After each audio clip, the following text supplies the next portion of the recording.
बिस्मिल्लाहिर्रहमानिर्रहीम। अस्सलाम वालेकुम नाज़रीन, मैं हूँ आमशरी आरिफ हमीद भट्टी। आज 27 दिसंबर लाहौर से अहम तरीन मुख्तलिफ खबरों के साथ। नाज़रीन, इस्लामाबाद और रावलपिंडी में क्या हो रहा है? हर तरफ शोर ही शोर है, कानों पड़ी बात सुनाई नहीं दे रही। आज के दिन 14 साल पहले बेनज़ीर भुट्टो शहीद हुई थी रावलपिंडी लियाकताबाद में। आज बेनज़ीर भुट्टो की बरसी है, लेकिन इस दौरान आसफ अली जरदारी पिंडी रहे। कौन सी बड़ी एक्टिविटी थी कि जिन्होंने अपनी बेनज़ीर जिसके नाम पर वोट पड़ता था उसको लेट नाइट वहाँ पहुँचे और लाड़काना में सारे इंतजाम का बिलावल और दीगर पार्टी ने रखा। दूसरी तरफ नाज़रीन, 27 दिसंबर तक जरदारी साहब पिंडी में किन से मुलाकातें करते रहे, क्या खिचड़ी पक रही है। और वज़ीर आज़म इमरान खान ने दबंग ऐलान कर दिया कि वो किसी भी सूरत में ब्लैकमेल नहीं होंगे और आखिरी तक जाएंगे और दूसरे हफ्ते फिर यकम को वापस आ रहे हैं। क्या बड़े फैसला करने जा रहे हैं। दूसरी तरफ हुकूमत दीवार से लगती हुई नज़र आ रही है। मिनी बजट जो IMF की रिक्वायरमेंट थी उसकी 3 तारीखें ऑलरेडी मोहर कर दी गई हैं। अब मंगल की बजाय बुध को किया गया है। क्या हुकूमत को ये खदशा है कि उनके इत्तेहादी जमातें और नाराज़ अरकान उनका साथ नहीं देंगे? खान का लाहौर का दौरा बड़ा अहम होता जा रहा है। कहा जा रहा है कि वो बड़े फैसले कर सकते हैं और पार्टी पर बोझ नसूरों को निजात दिला सकते हैं। क्या वज़ीर आज़म ने यह फैसला कर लिया है कि अब जमात को उन्होंने जो 22 साल जद्दोजहद की थी इमरान खान ने, जिस मकसद के लिए करप्शन से पाक, न्यूट्रल पाकिस्तान, साफ शफाफ पाकिस्तान, इंसाफ पर मबनी पाकिस्तान, वो लाने के लिए आखिरी पौने 2 साल की इनिंग्स खुलकर खेलेंगे। दूसरी तरफ नाज़रीन, नवाज शरीफ की डील की बातें छोड़ी गई। मैंने पहले भी आपसे मुतअद्दिद बार अर्ज किया था, नवाज शरीफ के लिए कोई गुंजाइश नहीं है। शहबाज शरीफ से मामला तय हो रहे हैं और मुख्तलिफ मरहलों में गुफ्तगू होती जा रही है। नवाज शरीफ की वापसी से डील से मुतल्लिक खबरें, सच्चाई क्या है आपको पहले भी बता चुके हैं। इस पर मज़ीद क्या वाकई ही कोई डील हो रही है और क्या नवाज शरीफ पाकिस्तान आने वाले भी हैं या टोपी ड्रामा कर रहे हैं? क्या नवाज शरीफ की वापसी की डील शहबाज शरीफ के बढ़ते हुए कदम, ताकतवर हलकों के साथ मुज़ाकरात को सबोताज करने के लिए मरियम ने एक साजिश के साथ जाल बिछाया है? और इमरान खान के खुद करीबी साथी क्यों उनसे नाला हैं, क्यों उन पर तनकीद के निश्तर बसर कर रहे हैं? एक तरफ तो ये इतला आ रही है नाज़रीन कि आसफ अली जरदारी ने ये गलत बयानी कर दी कि ताकतवर हल्के या कोई भी लोग उनको कह रहे हैं आके मुल्क को संभाले, जबकि मुल्क इतना डामाडोल नहीं है। मुल्क को कायदे आज़म ने बनाया था, एक कायदे आज़म ने पूरा पाकिस्तान हमें दे दिया, लेकिन 22 करोड़ अवाम मिलके एक कायदे आज़म नहीं बना सकी। आज तक कोई ऐसा लीडर नहीं आया जो इस मुल्क को इस क्राइसिस से, इन मुश्किलात से निकाले। नाज़रीन, बेनज़ीर भुट्टो 14 साल पहले लियाकताबाद में शहीद हो गई। उनसे मेरी बहुत ज़्यादा न्याज़मंदी थी, काबिल एहतराम थी और हर राज पे हम दोनों एक दूसरे से गुफ्तगू करते थे। उनको मरवाने वाला कौन है और उसके तमाम एविडेंस किसने ज़ाया कराए, इस पर आपको किसी भी व्लॉग में पूरी तफसीलात बताएंगे। और बेनज़ीर अपनी शहादत से 10 दिन पहले मेरी उनसे एक तवील मुलाकात हुई और उन्होंने अपने सियासी मुस्तकबिल बारे में क्या बताया था, कोई तसव्वुर भी नहीं कर सकता। कहता कि बेनज़ीर शहीद हो सकती है, वो तो एक मौत वगैरह है। लेकिन उसकी बाद पीपल्स पार्टी के सदर आसफ अली जरदारी बनेंगे। इस पर मुकम्मल वीलॉग और मोहतरमा बेनज़ीर शहीद भुट्टो ने जो कहा था वो बताएंगे। नाज़रीन, नवाज शरीफ की जो डील की खबरें हैं वो दरअसल शहबाज शरीफ के बढ़ते हुए मुज़ाकरात को सबोताज करने के लिए है, क्योंकि मरियम नवाज़ किसी सूरत में नहीं चाहती कि वो शहबाज शरीफ इस मुल्क की आइंदा कभी जब भी इलेक्शन उन्हें इक़्तिदार मिले ना हमजा आए। वो चाहती हैं मैं और मेरा बाप ना है तो सारी रहे। इस सिलसिले में मुख्तलिफ सहाफ़ी और सियासतदान भी मैदान में अपनी अपनी आके राय दे रहे हैं। एक सहाफ़ी का कहना है मियाँ नवाज शरीफ जनवरी में पाकिस्तान आने का मंसूबा बना रहे हैं। मंसूबे के लिए एक ज़रूरी ऐलान सुनिए, पाकिस्तान वापसी पर नवाज शरीफ जेल जाएंगे, इक़्तिदार में नहीं जा सकते, नहीं जा सकते, नहीं जा सकते जब तक कि आइन में अमेंडमेंट ना की जाए। वो इख्तियारी हैं, सज़ा याफ्ता हैं, जेल उनका मुंतज़र है। और ये उनको चौथी दफ़ा वज़ीर आज़म बनाने वाले दीवाने रातों को नहीं, दिन के समय भी ख्वाब देख रहे हैं। फिर उन्हें जब आते हैं जेल जाएंगे, जेल से फिर अदालतों से रिलीफ लेना होगा और फिर साहबका सजाओं के खात्मे के लिए अपीलें करेंगे। नाज़रीन, ये भी कहा जा रहा है उनकी अपीलों में जान भी नहीं है। इसी सिलसिले की एक कड़ी है, डीजी लाहौर नैब को तब्दील कर दिया गया, मेजर सलीम शहजाद को। इस सिलसिले की एक कड़ी है, जबकि नवाज शरीफ स्क्रिप्ट के मुताबिक स्क्रिप्ट से मुतमिन हैं, जबकि स्क्रिप्ट में छुपा खुफिया ऐलान उनके खिलाफ है। ऐलान ख़त्म हुआ है कि नवाज शरीफ आकर चौथी दफ़ा वज़ीर आज़म ने जेल यात्रा करेंगे, क्योंकि नाज़रीन नवाज शरीफ को सज़ा हो चुकी है। डीजी नैब को इसलिए तब्दील किया गया कि वज़ीर आज़म मुतमिन नहीं थे, उनकी जगह एक पंजाब जो पाकिस्तान के ब्यूरोक्रेट है, नवाज खुद वज़ीर आज़म इमरान खान के बहुत ज़्यादा करीब है, उनके एक कार ख़ास को लाया गया, जिसको गैर आइनी तौर पर डीजी मुकर्रर किया गया। सुप्रीम कोर्ट का वाज़ेह फैसला है कि डीजी नैब में तैनाती के लिए फेडरल पब्लिक सर्विस बोर्ड के ज़रिए इम्तहान होगा और 3 साल के लिए होगा, लेकिन इन्हें 1 साल के लिए तैनात किया गया। क्या ये हुकूमत का दिया हुआ खतम पूरा कर लेंगे? ये बड़ा मुश्किल सवाल है। दूसरी तरफ नाज़रीन, पीपल्स पार्टी ने भी पर फैलाने शुरू कर दिए हैं और बेनज़ीर की बरसी पर अफसोस का गम करने की बजाय नवाज शरीफ आसफ अली जरदारी इस्लामाबाद और लंदन में जोड़ तोड़ की गुफ्तगू करते रहे।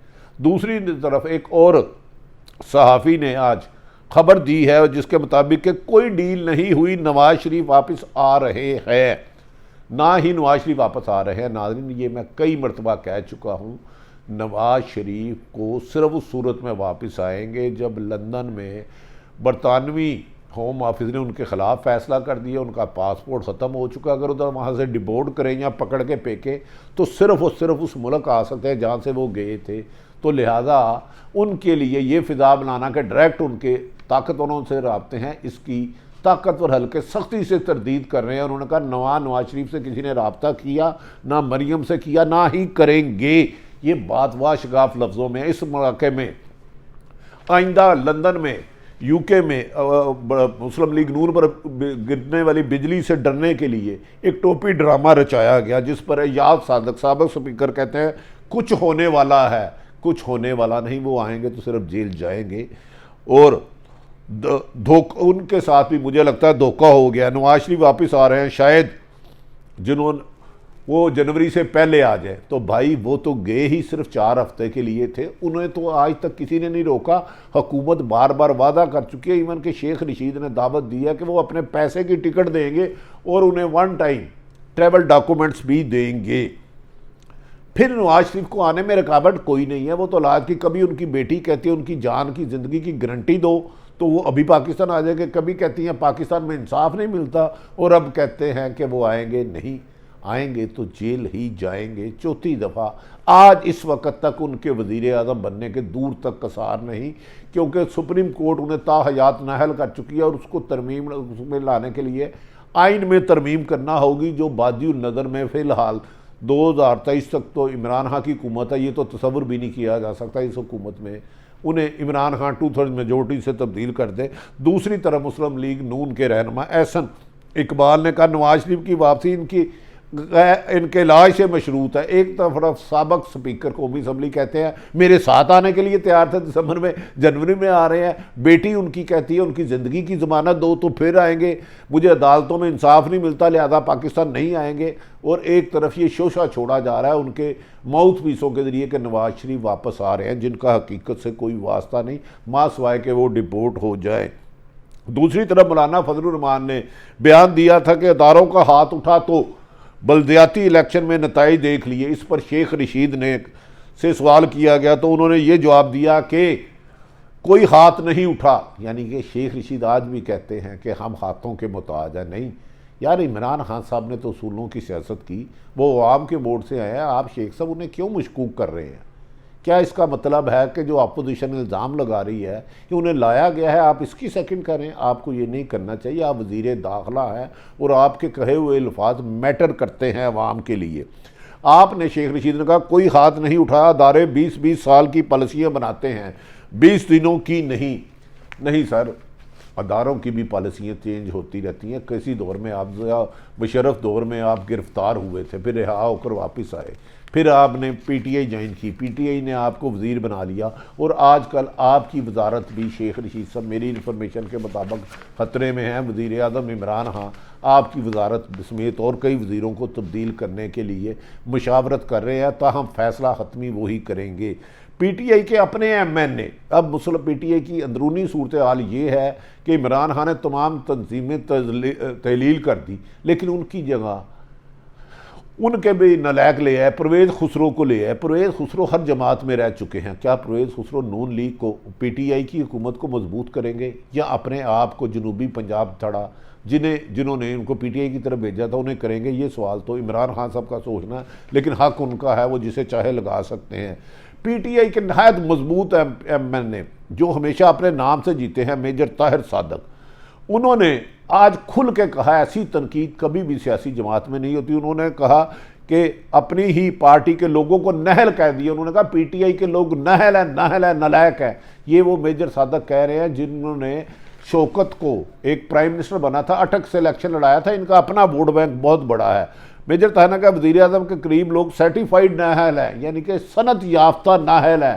तो एक नाहल आदमी एक हुकूमत नहीं चला सकती टीम। लिहाजा वज़ीर आज़म जिस तरह खुद अहल है, उन्हें सुप्रीम कोर्ट ने 7 को मीन का, उन्हें अपनी टीम को भी साफ़ सुथरा लाना होगा, और मेजर ताहिर की बात को रिजेक्ट करने की बजाय इसको फोकस करके इसमें खामियां दूर करना होंगी।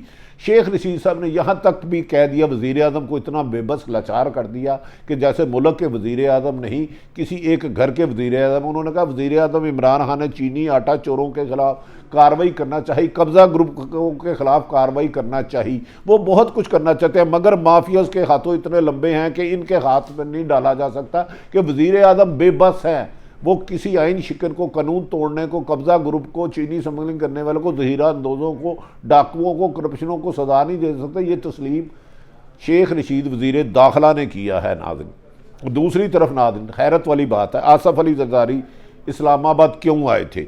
क्या कोई अहम मुलाकातें करने आए थे? हाँ, वो अहम मुलाकातें करने आए थे, पर उन्हें भी ठेला दिखा दिया गया, क्योंकि आज वो दोबारा इस्लामाबाद से नडेरा लेट नाइट पहुंचे हैं। आसफ अली ज़रदारी की मौलाना फजलुर रहमान से भी मुलाकात हुई, और इस मौके पर उन्होंने कहा कि इस हुकूमत को भेजने के लिए कोई ऐसा तरीका नहीं है, 2-3 महीने की क्यों डेटें दे रहे हो? सिर्फ और सिर्फ आइनी तरीका है। अगर अदम एतमाद हो, अदम एतमाद के लिए 172 अरकान चाहिए। अगर पीपल्स पार्टी अपनी डील के चक्कर में झूठी खबरें फैलाती रही और नवाज शरीफ अपनी डील की वापसी की खबरें फैलाते रहे, तो इमरान खान की हुकूमत को गिराना नामुमकिन है, क्योंकि 172 लोग करना नामुमकिन है। तमाम सियासी जमातों को पीपल्स पार्टी और नून मिल के कंधे से कंधा मिलाए तो फिर ही मुमकिन है, अदरवाइज़ पॉसिबल नहीं है। नाज़रीन, तीसरी अहम स्टोरी जो वज़ीर आज़म के लिए अलार्मिंग है, मिनी बजट पास कराने का मामला अरसा दराज से अल्तवा है, जबकि IMF से हम कमिटमेंट कर चुके हैं। हुकूमत को खदशा है कि अगर मिनी बजट पास ना हुआ तो इससे तो उनकी हुकूमत में रहना मुश्किल हो जाएगा। दूसरी तरफ अगर पास होता है तो महंगाई का ऐसा तूफ़ान आएगा कि PTI के लोग किसी भी सूरत में अपने हलकों में नहीं जा सकते, क्योंकि जो चीज़ आज आपकी ग्रॉसरी 10,000 महीने की आ रही है वो 20,000 पे पहुंच जाएगी। जो बिल 5,000 आ रहा है वो 10,000 पे पहुंच जाएगा, और महंगाई का तूफ़ान हुकूमत को लपेट के लिए आम शहरियों को बाहर लाने के लिए एक दावत देने के मुतरादिफ होगा। कहा जा रहा है कि इम्कान है कि कल पहले वफाकी काबीना में मनी बजट की मंजूरी के लिए पेश किया जाएगा, फिर अचानक इसको रद्द करके अगले दिन आ गया। अब कहा गया इसको पार्लियामेंट को बुध में किया जाएगा। पहले भी कई दफ़ा इसे कैंसिल कर चुके हैं इस खदशे के नज़र कि बिल मंजूर कराते हैं तो ये कोड के लिए है, मुँह में भी डालें जहर, बाहर भी निकालें तो जहर। अब सवाल ये है क्या हुकूमत बासानी बीजेपी पर कराया जाती है? अपोजिशन की हिकमत अमली क्या होगी? क्या अपोजिशन पीछे से डंडा चला जैसे आर्मी चीफ की एक्सटेंशन पे वोट दिए थे दे देंगे? अगर वो नहीं देते और हुकूमत के इत्तेहादी नहीं आते तो मिनी बजट मंजूर ना कराना हुकूमत के लिए यकीनन शर्मिंदगी होगा।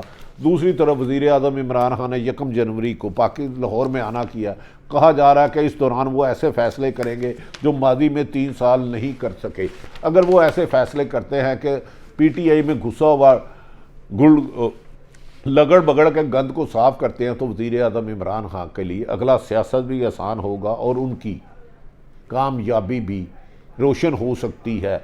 आज वज़ीर आज़म साबक वज़ीर आज़म मोहतरमा बेनज़ीर भुट्टो शहीद की 14वीं बरसी गड़ी खुदा बख्श में मनाई जा रही है। उनसे मेरे बहुत ज़ाती मरासम थे। उनकी शहादत के पीछे क्या क्या इम्कानात हो सकते हैं किसी भी लाग में आपको बताएंगे और रोंगटे खड़े कर देने वाले हक़ायक़ आप पे नज़र करेंगे। अपने इर्द गिर्द बहनों का ख्याल रखें। पाकिस्तान जिंदाबाद।